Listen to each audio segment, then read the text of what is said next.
नमस्कार आप सभी को, स्वागत है आपका हमारे इस प्लेटफ़ॉर्म पर। हम लोग इस वीडियो में UP triple SC Uttar Pradesh अधीनस्थ सेवा चयन आयोग की तरफ से जो एक परीक्षा आपकी लगी हुई है, पेट 2025 और आपने इसमें फॉर्म डाला होगा। और एक बात मैं और आपको बता दूँ, पेट 2025 में आपका स्कोर क्या रहता है, ये बहुत मायने रखेगा। आपका स्कोर 90, 85 परसेंटाइल या फिर आपका स्कोर 90 परसेंटाइल के आसपास अगर आ रहा है, तो कहीं न कहीं आप बड़ी वैकेंसी से चूक जाओगे। इसलिए कोशिश करिए 97, 98, 99 परसेंटाइल के आसपास आपका स्कोर रहे।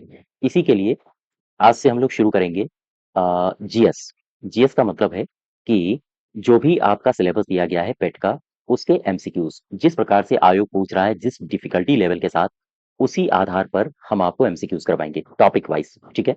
तो आज के इस वीडियो में सबसे पहले शुरुआत करेंगे इतिहास से। इतिहास में बौद्ध धर्म से, यहाँ से भी बहुत सारे सवाल आपसे पूछे जाएँगे। हालाँकि इतिहास में आपको 10 नंबर पर कमांड करनी है और यकीन जानिए 10 नंबर आपके लिए बहुत महत्वपूर्ण है। चलिए शुरुआत करते हैं सबसे पहले क्वेश्चन से और इसका जो डिफ़िकल्टी लेवल है, वो उसी प्रकार से है जैसा आजकल आयोग सवाल पूछ रहा है। सबसे पहला सवाल देखो, कह रहा है कि नालंदा विश्वविद्यालय, ये किस लिए प्रसिद्ध था? नालंदा यूनिवर्सिटी के बारे में आप सबको पता होगा। नालंदा विश्वविद्यालय, यहाँ पर देखो, मैं कुछ बातें इससे संबंधित आपको बता देता हूँ, इसके बाद फिर क्वेश्चन में चलता हूँ, ठीक है? ये मैंने लिखा नालंदा विश्वविद्यालय। अब मुझे बताओ, ये जो यूनिवर्सिटी है नालंदा यूनिवर्सिटी बिहार में है, ये किससे संबंधित है? ये बौद्ध धर्म से संबंधित है, अर्थात बौद्ध बौद्ध धर्म दर्शन से संबंधित है। अगर हम आपसे पूछें ये कहाँ है, तो ये बिहार में राजगीर की पहाड़ियों के किनारे है। राजगीर की पहाड़ियों के किनारे है, ठीक है? अच्छा, एक सवाल मुझे बताओ कि ये जो नालंदा यूनिवर्सिटी है, इसके संस्थापक किसे कहा जाता है? किसने बनवाया था? आंसर होगा आपका कुमारगुप्त। कुमारगुप्त। और एक शख्स था चीनी यात्री जिसको कहते हैं, चीनी यात्री ये आया था इस यूनिवर्सिटी में। तो कहीं न कहीं दरअसल चीनी यात्री ये भारत आया था और नालंदा आकर एक छात्र और शिक्षक के रूप में दोनों रूपों में काम किया था इसने। इस चीनी यात्री का नाम है वेन स्वांग। वेनसांग, याद रखिएगा, ये नालंदा आकर शिक्षक और छात्र के रूप में इसने काम किया था, ठीक है? छात्र के रूप में इसने काम किया। तो ये सवाल आपसे पूछा गया है प्रीवियस ईयर्स में कि कौन चीनी यात्री है जो नालंदा गया और उसने शिक्षक और छात्र दोनों के रूप में काम किया था या दोनों के रूप में वो वहां पर रहा था। तो आप बताओगे वेनसांग। यहाँ से संबंधित इतनी सारी बातें हैं जो आप याद रखोगे। नालंदा विश्वविद्यालय ये किस लिए प्रसिद्ध था? आंसर होगा बौद्ध धर्म दर्शन। क्वेश्चन नंबर दूसरे में आओ। दूसरा नंबर सवाल को आप ध्यान से पढ़ो। कह रहा है कि दो वक्तव्य दिए गए हैं जिनमें एक कथन और दूसरा कारण है। दोनों को ध्यानपूर्वक पढ़िए। सबसे पहले कथन एक को पढ़ो। कह रहा है कि 12वीं शताब्दी के अंत तक नालंदा महाविहार का पतन हो गया था। क्या ये सही है? हाँ, ये बिल्कुल सही है। 12वीं शताब्दी के अंत तक नालंदा विहार का पतन होना शुरू हो गया था। इसका कारण क्या है? महाविहार को राजकीय प्रश्रय मिलना बंद हो गया था। क्या ये इसका कारण है? याद रखिएगा, हाँ, ये भी इसका कारण है। अर्थात कथन और कारण दोनों सही है और कारण कथन की सही व्याख्या करता है। ए पार्ट इसका सही उत्तर हो जाएगा। एक यूनिवर्सिटी और है नालंदा के अलावा। हालांकि नालंदा को तो कुमारगुप्त ने बनवाया था, लेकिन एक यूनिवर्सिटी है जिसको कहते हैं विक्रमशिला। विक्रमशिला विश्वविद्यालय, ठीक है? विक्रमशिला विश्वविद्यालय। मुझे बताओ, इस विश्वविद्यालय को किसने बनवाया था? तो पाल वंश का एक शासक था या हम कहें पाल शासक था। इस पाल शासक का नाम याद रखना, नाम है धर्मपाल। ये इससे संबंधित है, इस विश्वविद्यालय से, ठीक है? और नालंदा की अगर हम बात करें तो 12वीं शताब्दी के अंत तक इसका पतन होना शुरू हो गया था। और बात चूंकि नालंदा की हो रही है, तो इसे जलवाया किसने था? किसके आदेश से इसको जला दिया गया था? याद रखिएगा, मैं बात कर रहा हूँ नालंदा की। एक शख्स का नाम याद रखो, बख्तियार बख्तियार खिलजी, ठीक है? इसी के द्वारा इसको जला दिया गया था। तो यहाँ इसका सही उत्तर हो जाएगा दोनों, यानी कि ए पार्ट। आगे बढ़ो जरा, क्वेश्चन नंबर तीसरे में आ जाओ। नव नालंदा महाविहार, ये किसके लिए प्रसिद्ध है? क्वेश्चन है नव नालंदा महाविहार। क्या मुझे बता सकते हो ये वास्तव में महाविहार है क्या? आओ जरा समझते हैं। यहाँ पे मैं बात कर रहा हूँ नव नालंदा महाविहार। ठीक है, मुझे बताओ ये है क्या? वास्तव में ये एक बौद्ध अध्ययन का आधुनिक केंद्र है। यह एक आधुनिक केंद्र है। अगर हम आपसे सवाल पूछें कि भैया ये आधुनिक केंद्र है काहे का, तो आप बताओगे यह बौद्ध अध्ययन का है। बौद्ध अध्ययन का एक आधुनिक केंद्र है। क्या मुझे बता सकते हो इस आधुनिक केंद्र की स्थापना कब हुई थी? हाँ, बिल्कुल 1951 1951 में इसको इस्टेब्लिश किया गया था। किसके द्वारा? तो भारत सरकार का संस्कृति मंत्रालय है, संस्कृति मंत्रालय के द्वारा। यहाँ तक बात समझ पा रहे हो? और ये जो नालंदा विहार नव नालंदा महाविहार है, वास्तव में इसमें अनुसंधान केंद्र एक तरह से हम इसको कह सकते हैं। अनुसंधान केंद्र काहे काहे का? बौद्ध और पाली अनुसंधान केंद्र इसमें है। बौद्ध और पाली। हालांकि अब ये महाविद्यालय बन चुका है। तो वापस आओ जरा, नालंदा नव नालंदा महाविहार ये किसके लिए प्रसिद्ध है? ये प्रसिद्ध है पाली अनुसंधान संस्थान के लिए। ठीक है, और आगे चलो, क्वेश्चन नंबर चौथे में आ जाओ। इसमें कह रहा है कि निम्नलिखित में से कौन से बौद्ध धर्म और जैन धर्म दोनों में समान रूप से विद्यमान थे? देखो, जब आप इनकी थ्योरी को पढ़ते हो ना, इनके सिद्धांतों को पढ़ते हो कि बौद्ध मत क्या कहता है, बौद्ध मत, इसके अलावा जैन मत क्या कहता है, तब आप इस तरह के क्वेश्चंस को और डीप में कवर करवा अटेम्प्ट कर पाओगे। तो इतिहास इसी वीक हम शुरू करने वाले हैं, इतिहास स्पेशल। ठीक है, और ये जो इतिहास स्पेशल होगा, आपको आगे आने वाली जो भी परीक्षाएं होंगी, चाहे यूपी पीसीएस हो या फिर आरओ आरओ की परीक्षाएं जो नेक्स्ट ईयर आएंगी, या फिर लोअर पीसीएस की जो वैकेंसी जो आने वाली है यूपी ट्रिपल एससी से, सारे के सारे क्वेश्चंस आप इस बैच से अटेम्प्ट कर पाओगे। ठीक है, तो खैर जैसे ही हम इसको शुरू करेंगे इसके बारे में अनाउंस करेंगे। क्वेश्चन नंबर चौथे में आओ, ध्यान से पढ़ना इसको। तरह कि कौन से बौद्ध धर्म और जैन धर्म दोनों में समान रूप से विद्यमान थे? तप भोग की अति का परिहार। क्या ये जैन और बौद्ध दोनों में समान रूप से विद्यमान थे? नहीं, ये वास्तव में अगर देखा जाए तो ये बौद्ध अ, धर्म में शामिल था, लेकिन ये जैन धर्म में शामिल नहीं था। फिर आगे क्या कह रहा है? वेद प्रमाण के प्रति अनास्था, ये शामिल है। इसको दोनों में विद्यमान किया गया है। कर्म कांडों की फलवत्ता का निषेध, ये भी सही है। प्राणियों की हिंसा पर निषेध यानी अहिंसा को अपनाना, ये भी सही है। तो 2 3 4, 2 3 4 इसमें सही हो जाएगा। यहाँ तक बात समझ पा रहे हो? तो कुल मिला के तप और भोग की अति का परिहार ये किसका हिस्सा था? ये वास्तव में बौद्धों का हिस्सा था, लेकिन जैनों का हिस्सा नहीं था।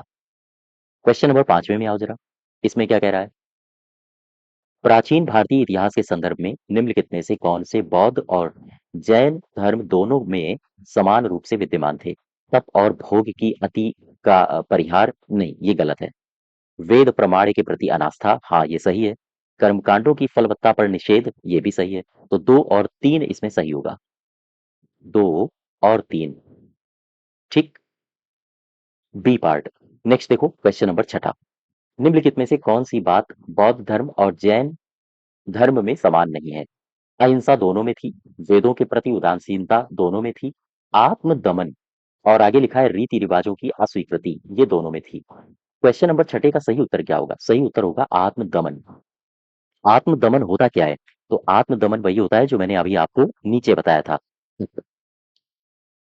ठीक है, तप, यही है वास्तव में आत्मदमन। अच्छा, अब इसमें सही उत्तर क्या हो जाएगा क्वेश्चन नंबर छठे का? C part. सातवें में आओ जरा, क्वेश्चन नंबर 7। इसमें क्या कह रहा है? भगवान बुद्ध ने निम्नलिखित 4 आर्य सत्यों का प्रतिपादन किया। सवाल ये उठता है कि ये 4 आर्य सत्य हैं क्या? आओ देखो जरा, 4 आर्य सत्य, 4 आर्य सत्य ये हैं क्या? इन्हीं को बोलते हैं चतुर, गौर करना, चतुर्य, और सत्य को बोलते हैं सत्यानी। ठीक, 4 आर्य सत्य। अब ये 4 आर्य सत्य कौन कौन से हैं? क्रम से याद रखो। सबसे पहला है दुख। महात्मा बुद्ध ने कहा है सबम दुखम, दुख हर जगह है। आप अगर अभी वीडियो देख रहे हो तब भी दुखी हो। क्यों दुखी हो? क्योंकि कहीं ना कहीं अभिलाषा है कि जॉब पानी है। ठीक है, इसका मतलब ये नहीं कि दुखी होके वीडियो देख रहे हो, नहीं। हर व्यक्ति दुखी है। सबम दुखम, हर व्यक्ति दुख में ही जी रहा है। और दुख का कारण क्या होता है? अभिलाषाएं। अभिलाषाएं। हालांकि इनके बारे में हम लोग डिटेल में हिस्ट्री के टॉपिक में कवर करेंगे, लेकिन यहाँ पर आओ। अगर महात्मा बुद्ध ने कहा है कि दुख है, तो फिर दुख क्यों है? कोई ना कोई कारण होगा, अर्थात दुख समुदाय। दुख समुदाय, ये दूसरा है आर्य सत्य। दुख समुदाय का सीधा सा अर्थ है कि दुख का कारण होगा। दुख का कारण होगा। अगर दुख है तो फिर दुख का कारण जरूर होगा। आप अगर अभी दुखी हो तो फिर दुख का कारण ये होगा कि कहीं ना कहीं आप बेरोजगार हैं। अगर जॉब लग जाती है यूपी ट्रिपल एससी के माध्यम से या यूपी पीसीएस के माध्यम से, तो एक कारण कटेगा। अच्छा, तीसरा आर्य सत्य क्या है इनका? दुख निरोध। ये दुख निरोध क्या है? दुख निरोध से सीधा सा आशय है दुख से मुक्ति संभव है। दुख से मुक्ति संभव है, लेकिन उसके लिए प्रयास करना पड़ेगा। फिर चौथा आर्य सत्य क्या है?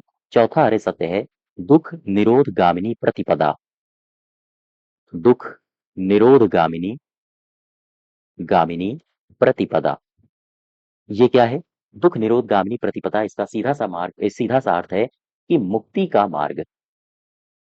मुक्ति का मार्ग है क्या? उस पर चलना। देखो, ये चार आर्य सत्य याद रखोगे। किसके हैं? महात्मा बुद्ध के। इन्होंने कहा है सब्बम दुखम, यानी दुख है। अगर दुख है तो जाहिर सी बात है उसका कोई ना कोई कारण होगा।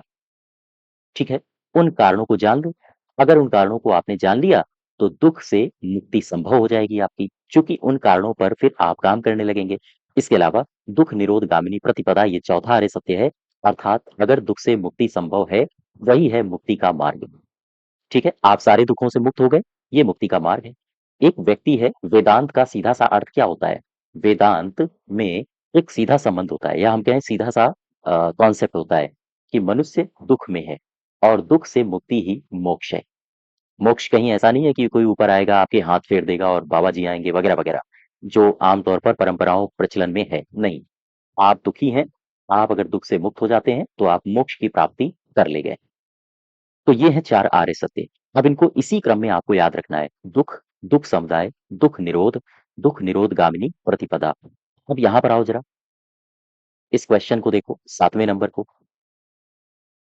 कह रहा है कि चार आर्य सत्यों को सही क्रम में व्यवस्थित करो। तो सबसे पहले मैंने क्या बताया? दुख है, ये पहला नंबर हो गया।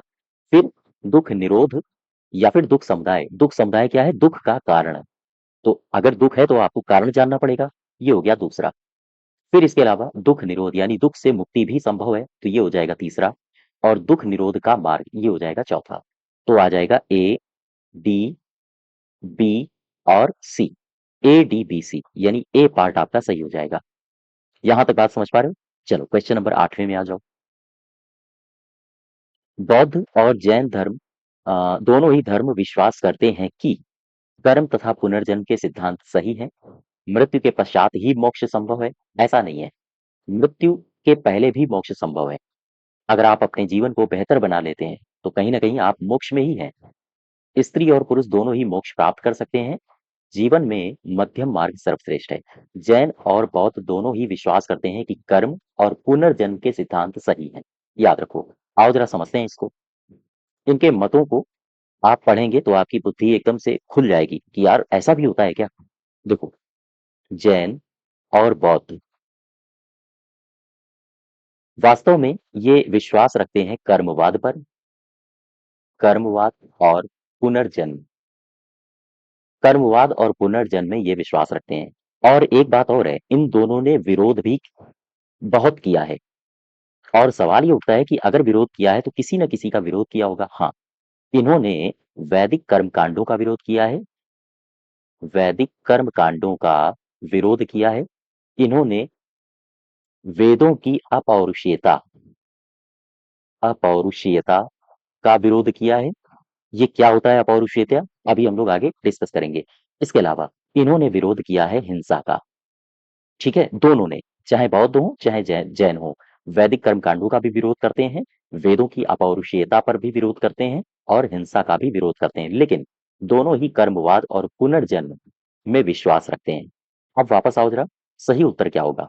बौद्ध और जैन दोनों ही धर्म विश्वास करते हैं कि कर्म और पुनर्जन्म के सिद्धांत सही हैं। नेक्स्ट देखो, क्वेश्चन नंबर 9। बौद्ध दर्शन के अनुसार विचार कीजिए। कथन दिया है पुनर्जन्म सही है। कारण दिया है आत्मा ही सत्ता नहीं है। क्या होगा सही इसका? Question number 9। इसमें जस्ट वेट। अभी मैंने आपको बताया था पुनर्जन्म पर विश्वास करते हैं। अब यहाँ पर देखो कथन में लिखा है पुनर्जन्म सही, पुनर्जन्म नहीं होता है, ये गलत हो जाएगा। आत्मा की सत्ता नहीं है, ये सही है। ठीक है। अच्छा, इसी में ए गलत है यानी कि आर सही है। तो आंसर इसका क्या होगा? ए गलत है, आर सही, डी पार्ट होगा। इसी में आपने बौद्ध धर्म जब पढ़ा होगा तो एक शब्द पढ़ा होगा, प्रतीत्य समुत्पाद। प्रतीत्य समुत्पाद। दरअसल आयोग यहाँ से सवाल बहुत बनाता है, और जब बनाता है तो आमतौर पर क्वेश्चंस गलत ही हो जाते हैं। प्रतीत्य समुत्पाद क्या है? इसमें दो शब्द दिए गए हैं। इन दो शब्दों के अगर आप अर्थ जान गए तो कहीं ना कहीं प्रतीत्य समुत्पाद के पूरे कॉन्सेप्ट को आप समझ पाएंगे। प्रतीत्य मतलब क्या है इसका? सीधा सा अर्थ है किसी वस्तु की प्राप्ति होने पर, किसी वस्तु की प्राप्ति होने पर। ठीक है। अब एक शब्द दिया है समुत्पाद। मतलब क्या है इसका? समुत्पाद का सीधा सा मतलब होता है अन्य वस्तु का उत्पन्न होना। अन्य वस्तु का उत्पन्न होना, यानी किसी वस्तु की अगर आपको प्राप्ति हो जाती है तो कोई खास वस्तु उत्पन्न होती है। और यही जो पूरा का पूरा कॉन्सेप्ट है, इसी को कहते हैं कारणवाद। यही कारणवाद है, या हम कहें आश्रित उत्पत्ति का सिद्धांत कहलाता है। आश्रित उत्पत्ति का सिद्धांत यही कहलाता है। ठीक है। प्रतीत्य समुत्पाद। हालांकि इसमें बहुत सारे एग्जांपल्स हैं, मैं आपको दे सकता हूं, लेकिन अभी यहां पर आओ जरा। अ, बुद्ध की ये जो प्रतीत समुत्पाद है, इसी को कहते हैं, ये बुद्ध की शिक्षाओं का मूल है, यानी कि जड़ है। यही बुद्ध की शिक्षाओं का, बुद्ध की शिक्षाओं का मूल कहा जाता है, जड़ कही जाती है। और यकीन जानिए आपके एग्जाम में बुद्ध धर्म और बुद्ध धर्म से जुड़ी शिक्षाएं, इसके अलावा बुद्ध धर्म, जैन धर्म और जैन धर्म से जुड़ी शिक्षाओं के बारे में आपसे डिटेल में पूछा जाएगा। सवाल आपसे आएंगे शिक्षाओं से संबंधित, चूंकि टॉपिक में मेंशन किया गया है जैन और बौद्ध धर्म की शिक्षाएं। ठीक है। प्रतीत्य समुत्पाद का लक्ष्य क्या है? अगर हम आपसे ये सीधा सा सवाल पूछ दें, ये प्रतीत्य समुत्पाद का पूरा कॉन्सेप्ट है, इसका टारगेट क्या है, लक्ष्य क्या है? तो लक्ष्य है इसका दुख की उत्पत्ति को समझना। दुख की उत्पत्ति को समझना। ठीक है। कि दुख की उत्पत्ति होती कैसे है, और अगर उत्पत्ति को आप समझ गए तो कहीं ना कहीं आप फिर उसके कारणों पर भी विचार विमर्श कर पाओगे। वापस आओ जरा। क्वेश्चन नंबर 9, इसका सही उत्तर हो जाएगा डी पार्ट। 10वें में देखो क्या कह रहा है। बौद्ध धर्म के विषय में कौन से कथन सही हैं? उसने वर्ण जाति को अस्वीकार नहीं किया है, हाँ ये बिल्कुल सही है। इसने वर्ण और जाति को अस्वीकार नहीं किया है। इसने ब्राह्मण वर्ग की सर्वोच्च सामाजिक कोटि को चुनौती दी है, ये भी ठीक है। उसने कुछ एक शिल्पों को माना है, हाँ ये भी ठीक है। कुछ एक शिल्पों को निम्न माना है। तो यहाँ पर सही उत्तर होना चाहिए 1 2 3 सारे के सारे। 11वें नंबर में आओ। कह रहा है कि बौद्ध धर्म के विस्तार के कारणों में शामिल थे। बौद्ध धर्म के विस्तार के कारणों में कौन शामिल थे? धर्म की सादगी। यानी सवाल सीधा सा आपसे पूछा गया है कि जो बौद्ध धर्म का विस्तार हुआ है ना, आप एशिया वगैरह में देखते हो तो एशिया में जो नीचे के देश हैं, यहाँ पर बौद्ध धर्म काफी ज्यादा विस्तारित हुआ है। तो इनके विस्तार के कारण क्या है? धर्म की सादगी है, बिल्कुल ठीक है। दलितों के लिए विशेष अपील है, ये भी सही है। धर्म की मिशनरी भावना, ये भी सही है। स्थानीय भाषा का प्रयोग हुआ है, ये भी ठीक है। दार्शनिकों द्वारा वैदिक भावना की सुदृढ़ता, ये गलत हो जाएगा। 1 2 3 और 4, ये सी पार्ट इसका सही होना चाहिए। क्वेश्चन नंबर 12 में आओ। 12 क्या कह रहा है? इसमें कहा गया है कि आरंभिक युगीन समय में बौद्ध धर्म का पतन किन कारणों से हुआ है? बौद्ध धर्म का पतन क्यों हुआ? सवाल ये है। देखो, उस समय तक बुद्ध विष्णु के अवतार समझे जाने लगे थे और वैष्णव धर्म का ये हिस्सा बन गया था। यानी आरंभिक मध्ययुगीन काल की बात हो रही है, ये सही है। अंतिम गुप्त राजा के समय तक आक्रमण करने वाली मध्य एशिया की जनजातियों ने हिंदू धर्म को अपनाया, बौद्धों को सताया, ये गलत हो जाएगा। ये ठीक उत्तर नहीं है। अगर बौद्धों को सताया होता तो इतना जो विस्तार हुआ है, ये कहीं ना कहीं धूमिल हो जाता। गुप्त वंश के राजाओं ने बौद्ध धर्म का पुरजोर विरोध किया था, नहीं ऐसा भी नहीं है। गुप्त वंश के कई सारे ऐसे राजा थे जो बौद्ध धर्म के लिए यूनिवर्सिटीज तक बनवा रहे थे, है ना? तो दूसरा और तीसरा गलत हो जाएगा, पहला केवल सही होगा, ए पार्ट। 13 में आओ, 13 में। इसमें कह रहा है कि भारत के धार्मिक इतिहास के संदर्भ में निम्नलिखित कथनों पर विचार कीजिए। ये मत हैं सौत्रांतिक और सम्मितीय, ये जैन मत के संप्रदाय थे, ये गलत लिखा है। सौत्रांतिक और सम्मितीय ये बौद्ध मत के संप्रदाय हैं, याद रखिएगा। ये पहला गलत हो जाएगा। अब दूसरे में आओ। सर्वास्तिवादियों की मान्यता थी कि दृग विषय यानी फिनोमिना के अवयव पूर्णता क्षणिक नहीं है, किंतु अव्यक्त रूप से सदैव विद्यमान रहते हैं।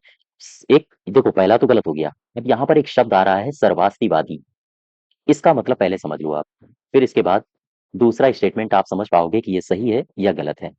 देखो, सबसे पहले मैंने आपको बताया था सौत्रांतिक, सौत्रांतिक और सम्मितीय। सम्मितीय, ये जो मत हैं, ये कैसे मत हैं, जैन हैं या फिर बौद्ध हैं? तो याद रखिएगा, स्पेशल सवाल पूछा जाता है, ये वास्तव में बौद्ध मत हैं। ठीक है। अब एक शब्द दिया है सर्वास्तिवाद। सर्वास्तिवाद, मुझे बताओ इसका अर्थ क्या है? इसमें तीन शब्द हैं, एक तो शब्द है सर्व, दूसरा एक शब्द है अस्ति, और एक तीसरा शब्द है वाद। ठीक, जैसे माओवाद। वाद का मतलब होता है एक प्रकार की विचारधारा। सर्व का मतलब क्या है? सर्व का मतलब होता है सभी, अर्थात सभी तत्व। अस्ति का मतलब क्या है? अस्ति का मतलब होता है, सभी तत्व हैं। ठीक है। अच्छा, ये जो पूरा, इसका मतलब क्या है? सर्वास्तिवाद, ये जो पूरा का पूरा कॉन्सेप्ट है, इस कॉन्सेप्ट के, या हम कहें इस मत के प्रवर्तक, इस मत के प्रवर्तक ये कौन है? इन्हें कहा जाता है राहुल भद्र। इस मत के प्रवर्तक राहुल भद्र हैं। और ये जो पूरा का पूरा सर्वास्तिवाद का मत है, ये भारत के बहुत सारे हिस्सों में प्रचलित हुआ, जैसे कश्मीर, कश्मीर जैसे मथुरा या फिर गांधार, इन जगहों पर यह मत प्रचलित था, प्रचलित था। ठीक है। यहाँ तक बात समझ पा रहे हो? अच्छा, आगे बढ़ो जरा। एक ग्रंथ है, ये ग्रंथ का नाम आपसे बहुत पूछा जाता है। इस ग्रंथ का नाम है ज्ञान प्रस्थान। ज्ञान प्रस्थान। अगर आपसे पूछा पूछा जाए कि ज्ञान प्रस्थान ये अभिधम्म ग्रंथ किससे संबंधित है, तो आप बताओगे सर्वास्तिवाद, अर्थात यह सर्वास्तिवाद का प्रमुख अभिधम्म अभिधम्म ग्रंथ है। ठीक है, यहां तक बात समझ पा रहे हो? वापस आओ जरा। इसमें दूसरा सही हो जाएगा। मान्यता थी कि दृग विषय के अवयव पूर्णतः क्षणिक नहीं होते हैं, अपितु अव्यक्त रूप से सदैव विद्यमान रहते हैं, अर्थात सर्व अस्तिवाद, सभी तत्व हैं। दूसरा सही है, पहला गलत हो जाएगा। यहाँ केवल और केवल दूसरा होगा। 14 नंबर में आओ, 14 में कह रहा है निम्नांकित कथनों पर विचार करो और चैत्य और विहार में क्या अंतर होता है इसके बारे में बताओ। सबसे पहले यहाँ पर आओ, चैत्य। अब पहले आप चैत्य शब्द का अर्थ समझो, इसका मतलब क्या होता है? चैत्य शब्द को जब आप पढ़ते हो तो इसका मतलब होता है चिता संबंधी। चिता संबंधी, चिता का मतलब क्या है? एक व्यक्ति जो मर चुका है, ठीक, अब उसको चिता पर लेटाया गया, ये, इसके बाद फिर आग लगा दी गई, आग लगाई गई। अब इसके बाद ये जल गया, और जलने के बाद हो सकता है इसके कुछ अवशेष बच जाएं। हिंदू धर्म में क्या होता है? नदी के किनारे आमतौर पर इनको जलाते हैं, अवशेषों को फिर विसर्जित कर दिया जाता है। लेकिन यहाँ चूंकि बात चैत्य की हो रही है, शव दाह के बाद जो शेष बचता है, आमतौर पर उसे जमीन में गाड़ दिया जाता है। जमीन में इसे गाड़ा गया, गौर करना जरा, जमीन में इसे गाड़ा गया।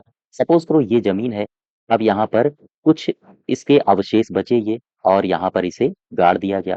अब होगा ये कि ये जो जमीन है जहां पर अवशेष गाड़े गए हैं, यहीं पर समाधि बना दी जाएगी, यहीं पर समाधि बनाई जाएगी। ठीक है। अब जैसे ही समाधि बन गई, तो जो भिक्षु हैं वो आएंगे, हाथ जोड़ेंगे, पैर छुएंगे, जो भी करें अपना पूजा पाठ करेंगे, और यहीं पर पूजा पाठ शुरू हो जाएगी। तो चैत्य क्या है वास्तव में? वास्तव में पूजा का स्थल है। तो यहाँ पे जो ये समाधियां बनाई गई हैं ना, जहाँ पे पूजा पाठ शुरू हो गई है, यही इन्हीं को कहते हैं चैत्य, या फिर इन्हीं को कहते हैं स्तूप। ये बात समझ पा रहे हो आप? आगे चल के यही चैत्य उपासना के केंद्र बन जाते हैं।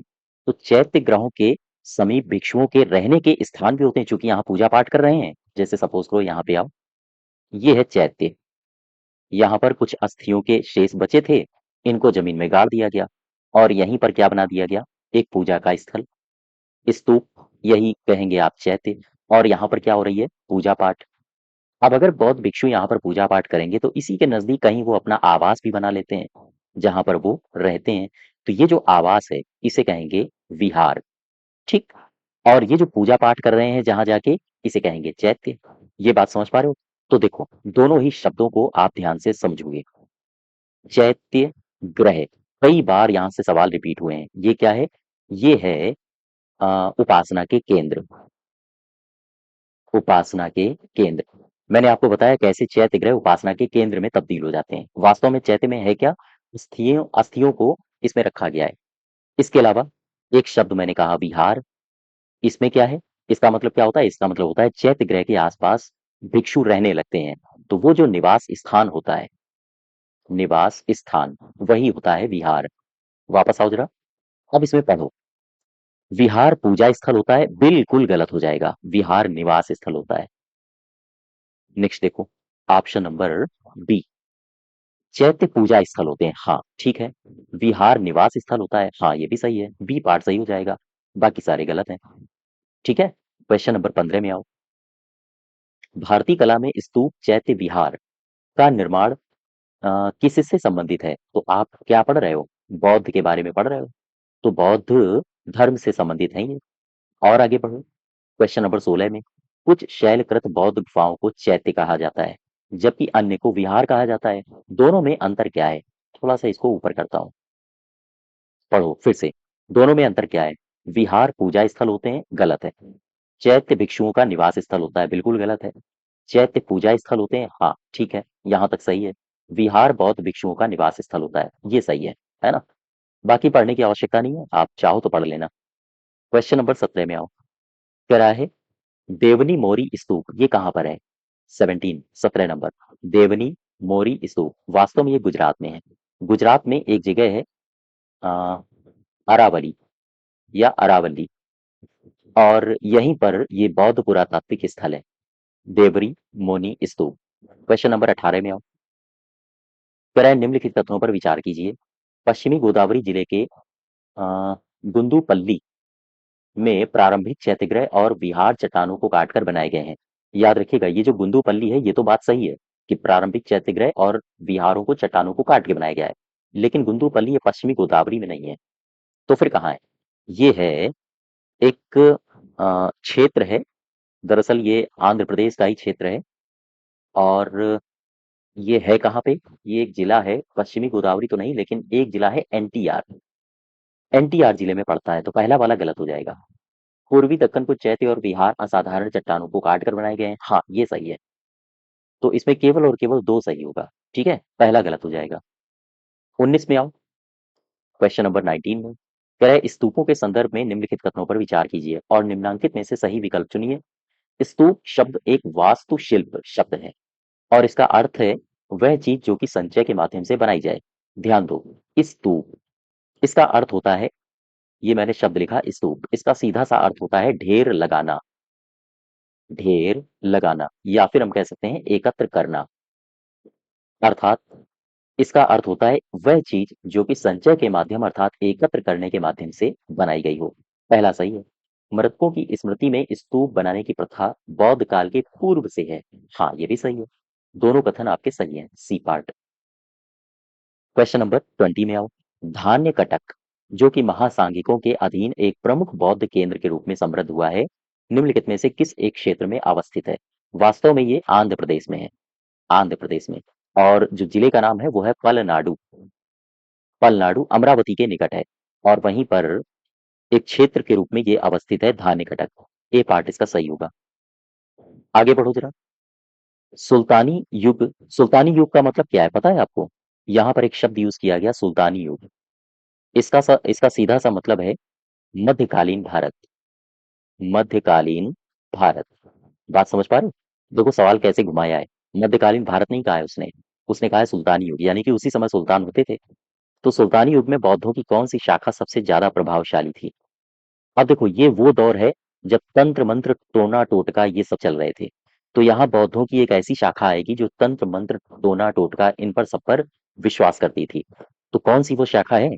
वज्रयान। ठीक है, सी पार्ट इसका सही हो जाएगा। यहां तक बात समझ पा रहे हो?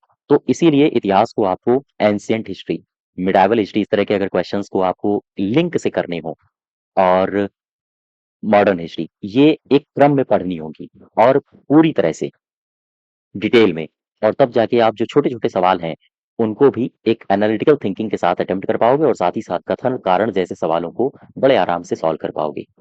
ठीक है, क्वेश्चन नंबर 21 का सही उत्तर हो जाएगा वज्रयान। अच्छा, अब यहाँ पर आओ जरा, मैं वज्रयान से संबंधित दो तीन बातें आपको बता दूं। वज्रयान संप्रदाय वास्तव में ये तांत्रिक बौद्ध धर्म से संबंधित है। तांत्रिक बौद्ध धर्म से संबंधित है। ठीक, अब मुझे बताओ ये जो वज्रयान संप्रदाय है, इसमें इस संप्रदाय से संबंधित जो प्राचीनतम ग्रंथ हैं, प्राचीनतम ग्रंथ, क्या बता सकते हो इनके नाम आप? दो नाम याद रखो। कौन कौन से? एक का नाम है मंजूश्री मूल कल्प। मंजूश्री मूल कल्प। और एक का नाम याद रखो, गुह्य समाज। ठीक है, ये दोनों ही आपको याद रखने हैं। अच्छा, एक और ग्रंथ है, इसमें भी तंत्र मंत्र का वर्णन किया गया है। तंत्र मंत्र का वर्णन हमें मिलता है, इसको कहते हैं सधर्म पुंडरीक। सधर्म पुंडरीक, ये भी आप याद रखोगे। वापस आ जाओ अपने क्वेश्चन में। सी पार्ट इसका सही उत्तर होगा। क्वेश्चन नंबर 22 में आओ। कह रहा है कि संघभूति एक भारतीय बौद्ध भिक्षु थे जिन्होंने चौथी शताब्दी ईस्वी के अंत में चीनी यात्रा की और निम्नलिखित किस पर भाष्य के लेखक थे वो? ये प्रज्ञा, पारामिता सूत्र, या फिर विशुद्धि मग्ध मग्ग, सर्वास्तिवाद विनय, या फिर ललित विस्तार? आंसर होगा इनका क्वेश्चन नंबर 22 का सर्वास्तिवाद विनय। इस पर इन्होंने भाष्य लिखा था। अब यहाँ पर मुझे एक शख्स का नाम याद आ रहा है, आचार्य नागार्जुन। आचार्य नागार्जुन की पुस्तकें पूछी जाती हैं आपसे, जैसे शून्यता, सप्तति। ठीक है, याद रखिएगा, पूछा जा सकता है आपसे। या फिर माध्यमिक कारिका। माध्यमिक कारिका, ये भी सवाल पूछा जाता है आपसे। हालांकि ऐसी कई सारी पुस्तकें हैं जिसका सीधा संबंध नागार्जुन साहब से नहीं है। ऐसा कहते हैं कि नागार्जुन के अलावा अन्य भी जो विद्वान थे उनका भी उन पुस्तकों में या हम कहें उन ग्रंथों में महत्वपूर्ण योगदान रहा है। जैसे कुछ ग्रंथ हैं, जैसे एक का नाम आपने सुना होगा, युक्ति शटिका। युक्ति शटिका एक ग्रंथ है, इसको बोलते हैं शत सहस्त्रा। इसके अलावा विग्रह वर्तनी। विग्रह वर्तनी, ठीक है, इसका भी संबंध नागार्जुन और अन्य विद्वानों से है। प्रज्ञा पारामिता, इसका भी संबंध नागार्जुन और अन्य विद्वानों से है। तो खैर, ये कुछ ग्रंथ हैं बौद्ध धर्म से संबंधित। क्वेश्चन नंबर 22 का सही उत्तर हो जाएगा सर्वास्तिवाद विनय, यानी ये संघभूति का एक भाष्य है। अर्थात संघभूति एक भारतीय बौद्ध भिक्षु जिन्होंने चौथी शताब्दी ईस्वी के अंत में चीन की यात्रा की और इन्होंने निम्नलिखित में से किस पर भाष्य के लेखक थे? तो आंसर होगा सर्वास्तिवाद। ठीक है, सर्वास्तिवाद विनय। तो ये क्वेश्चन नंबर 22 तक है। इसी के आगे हम लोग नेक्स्ट डे कंटिन्यू करेंगे। धन्यवाद।